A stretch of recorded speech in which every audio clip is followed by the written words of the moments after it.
Hello बच्चों। चलिए प्रश्न को समझते हैं। एक दंड चुंबक को इसकी चुंबकीय आघूर्ण 1.5 एम्पीयर गुणा वर्ग मीटर है। एक बाह्य चुंबकीय क्षेत्र के लंबवत लटकाने से उस पर 0.24 न्यूटन गुणा मीटर का बल आघूर्ण लगता है। इस स्थिति से स्थायी संतुलन की स्थिति में आने पर चुंबक की स्थितिज ऊर्जा में कितना परिवर्तन हो जाएगा। हमें बताना है कि स्थितिज ऊर्जा में कितना परिवर्तन हो जाएगा। मुख्य अवधारणा में हम देख सकते हैं कि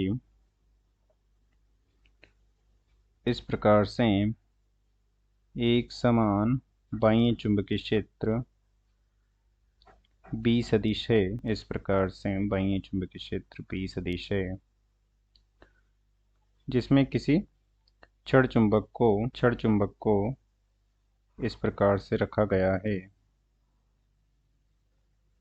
जिसका ये एन सिरा है, ये एस सिरा है। तो चुंबकीय द्विध्रुव आघूर्ण की दिशा हो जाएगी एस से एन की ओर, जो कि इस बाह्य चुंबकीय क्षेत्र के साथ थीटा कोण पर है।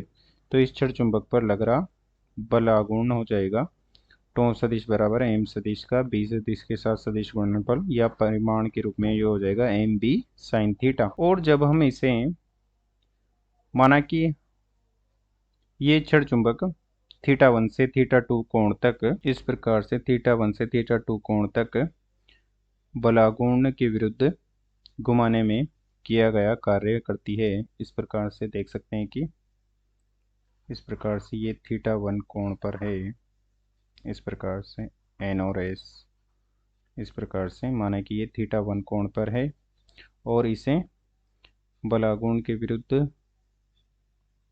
हम इसे θ2 कोण तक घुमा देते हैं। इस प्रकार से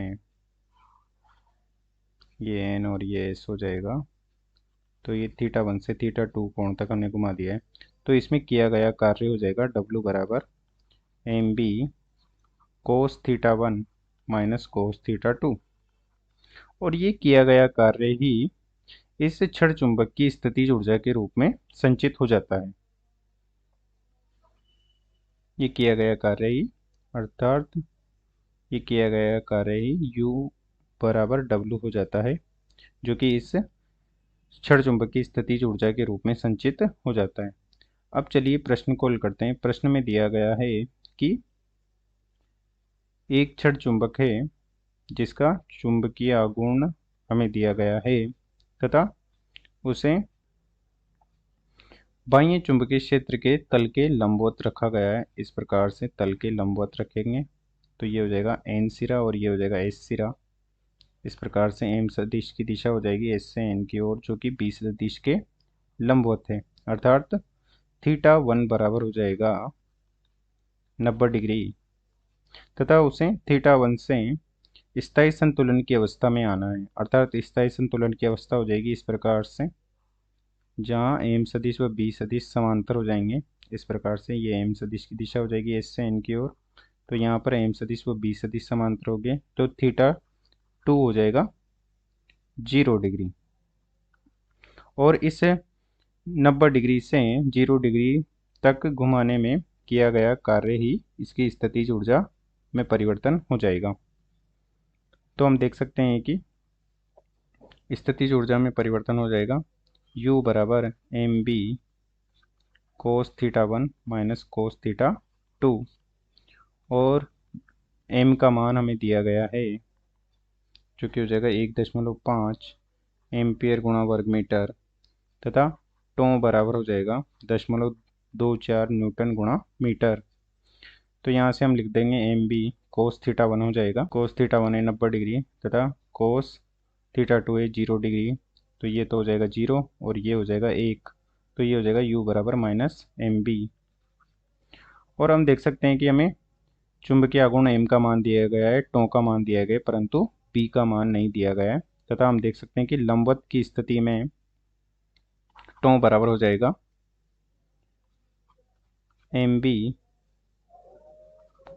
साइन 90 डिग्री जिस स्थिति में था, तो ये हो जाएगा 1 और यहाँ से b हो जाएगा टो बटे m, जहाँ पर हमें लंबवत की स्थिति में लग रहा था टो तथा m।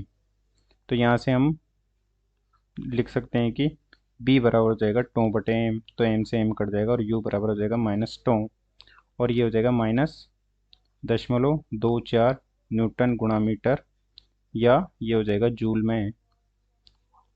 में लिख देंगे इसे हम, क्योंकि हमें लंबवत की स्थिति में दिया गया है चुंबकीय आघूर्ण तथा बलाघूर्ण दोनों का मान लंबवत की स्थिति में दिया गया है। तो लंबवत की स्थिति से हमने बाह्य चुंबकीय क्षेत्र बी का मान निकाल लिया है तथा इसमें बी का मान रख दिया है, तो उससे हमें स्थितिज ऊर्जा में परिवर्तन प्राप्त हो गया है।